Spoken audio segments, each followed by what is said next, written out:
Hey everyone, it's Fleur and you're watching a video on my awesome channel, and if you found this video and you're watching this on my channel, or watching this at all, I give you kudos because you're super awesome. Anyways, today I am wearing a Batman shirt because I rock. I also have feathers in my hair because I'm a hippie. Look how cool that is! Wahoo! My cat really liked to play with that. He was kind of swatting at my hair this morning when I was trying to get ready. It was kind of annoying, but super adorable, so that doesn't matter. Anyways, how about I actually start talking about what I was planning on talking about today? Sounds good. I know, right? Okay, alright. I have multiple personality disorder, obviously. Anyways, so basically what I wanted to talk to today, I have a piece of paper with like a little like bullet point, so I can look at that and stay on track. Anyways, today I wanted to talk about the retail of religion, and basically what that is people feeling that they need to buy certain things or certain tools in order to practice a certain religion. Now this applies especially to Wicca, witchcraft, and paganism, since it is such a huge market in today's world. There are so many things that you can buy pertaining to Wicca and witchcraft and paganism, and it's all part of the allure of the religion. It's all kind of, I don't want to say a ploy, but it's all to attract mostly a younger audience, but certain archetypes of people to this religion, and so we can grow and grow and grow. Now, when I was starting out in Wicca, because I started out as a Wiccan, but then I just decided to call myself a pagan because my beliefs are really broad, I have a hair right here and that's really irritating.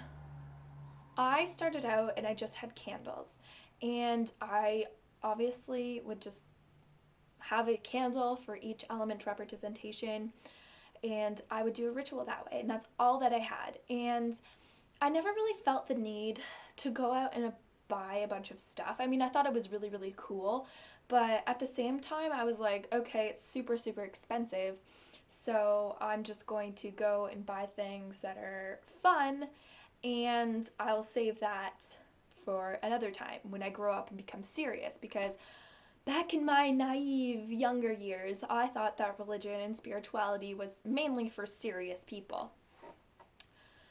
But I know that's not always the case with people. I know that when a lot of individuals are starting out in paganism or witchcraft or Wicca, what have you, they feel the need to buy all the tools before they can practice. So they think, I don't have tools, I don't have books, I don't know a lot, I can't be a practicing witch because people will not respond well to that because I don't know what I'm doing. And by people I mean other people of the pagan community. It's a common misconception that if you don't have certain tools and you don't have certain materials, that you're not an accepted member of the pagan community. And I mean, I understand that some people in the pagan community will think that and will say, okay, you don't have this, and this, you don't believe this, and this, and therefore you cannot be a pagan, you cannot be Wiccan, you cannot be whatever. But I don't really think that having all of these tools and having all of these things really makes you a better pagan. I mean, going to church doesn't necessarily make you a better Christian, or a Christian at all for that matter. There was this really interesting play that I saw, a short play, when I went to a Christian Bible camp when I was, I don't know, I must have been about 10 or 11 years old. And I never really understood its significance until later on. Basically what it was about, it was people waiting in an office or a reception area of an office, and basically what they were doing there was waiting to be called into St. Peter's office so that he can say, alright, you're good, you can go on up to heaven.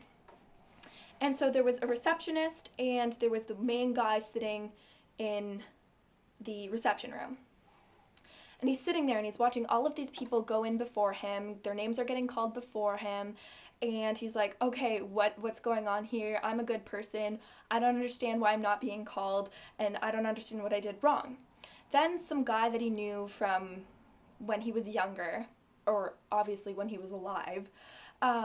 He walks in and the receptionist is like, "Oh, we know you. We've been expecting you. You go on right in. You go right on in." And the guy's like, "What the heck, man? Like, I don't understand. I am a good person. I went to church. I prayed. I said grace. I don't understand why I, you know, don't deserve to go to heaven." And the receptionist kind of just looked at him and was like, "Oh, well, you just need to wait, dear." And basically the whole moral of the story was that just because you prayed, just because you worshiped, just because you went to church, that didn't necessarily mean that you were a good person. That didn't necessarily mean that you were, I don't want to say worthy, but that just you didn't kind of grasp the concept of life. That doesn't, just because you are a huge religious follower, just because you worship every day, you pray morning, noon, and night, you do meditations, always constantly thanking the god and the goddess or whatever deity that you believe in, that doesn't necessarily make you a good individual. That doesn't make you enlightened in any way because you're praying and you're meditating and you're giving thanks and you're doing all these rituals and you have all these tools to show yourself, to prove yourself that you yourself are better than everybody else, that you are number one, and that when, you know what, judgment comes, when judgment day comes, then you're going to pass through the pearly gates like you are number one in the Boston Marathon. You know what I'm saying? Like, it's kind of like a competition almost, and that's not just in paganism, it's not just in Christianity, it's in all faiths, where people feel the need to compete with each other. They say, "I need to prove myself to whatever divine being exists, so I need to be a dedicated practitioner of whatever religion I choose, whether it be Christianity, whether it be Islam, whether it be paganism." People constantly feel the need to prove themselves, when in reality, that's an absurd notion, because faith and spirituality is the most basic thing. Everyone is born with the ability to think for themselves and to decide essentially what they want to believe in. I mean, I understand that in a lot of different religions and cultures, faith and spirituality is kind of shoved down your throat and you're told what to believe in. But ultimately, we always have the choice. We always have the choice to say, "I don't believe in this, I believe in this." And it's just a bit ridiculous because you can't buy faith. I mean, you think about people in third world countries, and even in countries like Canada and the United States, where they don't have a home, they don't have food, they don't have clothes, they don't have clean water, they don't have money, they don't have access to all of the resources and opportunities that we do. They won't be able to watch this video because they don't have a computer or they don't have electricity. And you think about those people who really have nothing materialistic, and what we would consider, like, we would say that they have nothing at all. But what they do have is faith. And they don't need candles, they don't need incense, they don't need anything fancy for that. They don't need herbs to burn, they don't need all of the stuff that we feel is essential to our practice, that we wouldn't be able to go on without these things. They don't have any of that. And does that make you better than them? Does, in the eyes of the divine, does that make those people who don't have any of these materials, does that make them less than you in the eyes of the divine? If your answer is yes, I don't know what's wrong with you. Basically, my point of this video is to say you can have all of these things. You can use them in your practice. It's fun to get them. It's fun to share with other people these things that you have earned and that you're going to use for something that is very, very sacred to you and that's very, very personal, and it's a beautiful thing. But when you get caught up in the notion that you need all of these things to be a good person, to be a good practitioner, that's when you need to step back a bit and think, okay, do I really need this? Do I really need this to be a spiritual person? If I didn't have any of these things, would I still be the person that I am today? Would I still be the spiritual person that I am today? Would I still believe the same things that I do? I have a challenge for every one of you, every single one of you. I want you to go into your witchy cabinet or look at your altar and just pick one item that you use all the time in your practice. And I want you to think to yourself, what is it about this that helps me in my practice? What is it about this that makes me feel spiritual, that makes me feel like I'm connected to the divine, that I'm doing something right? And just think what your practice would become without it. Think to yourself, okay, if I didn't have my cauldron, if I didn't have my working candle, would that mean that I didn't have a religion? Would that mean I didn't have faith? Would that mean I didn't have my spirituality? You take away all the material objects, does that mean that you don't have your faith anymore? I know for me, everything would be different, of course, but I don't think that I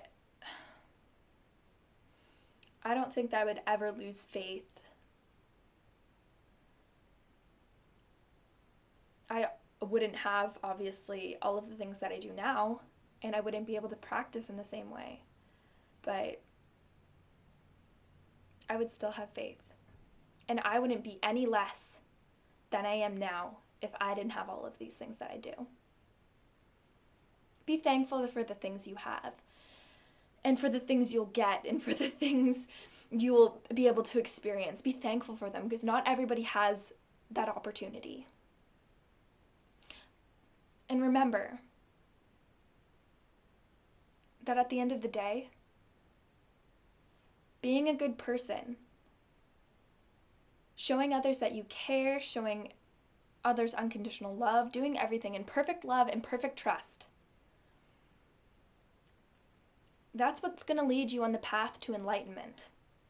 Not all these fancy altar tools, not all of your crystals, not all of your herbs, not all of your incense. It's how you interact with other people in the world.